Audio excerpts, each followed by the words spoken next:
多谢谢因，另外这方面继续要来关心，基隆市政府配合经济部来推设客家生理场省电的行动。今仔日搁再加夜设第二波，采用网络登记的方式。申请的时间是为下晡1点半，一直到11月15下晡5点半。上尾伫新历11月25会公开来抽签。咱做伙来听基隆市政府公务处处长张元良详细的讲法。这一次比较不一样的话，我们会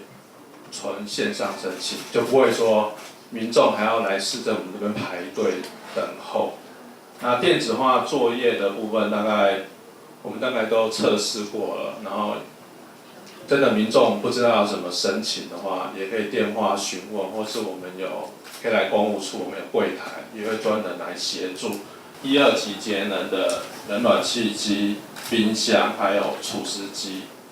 那整个补助的上限的话，冷暖气机是3000，然后冰箱的部分也是3000，然后除湿机上一次非常热门的部分是2000，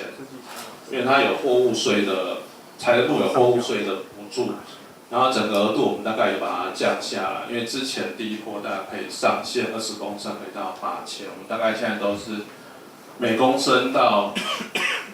200元，然后上限的部分就是10公升。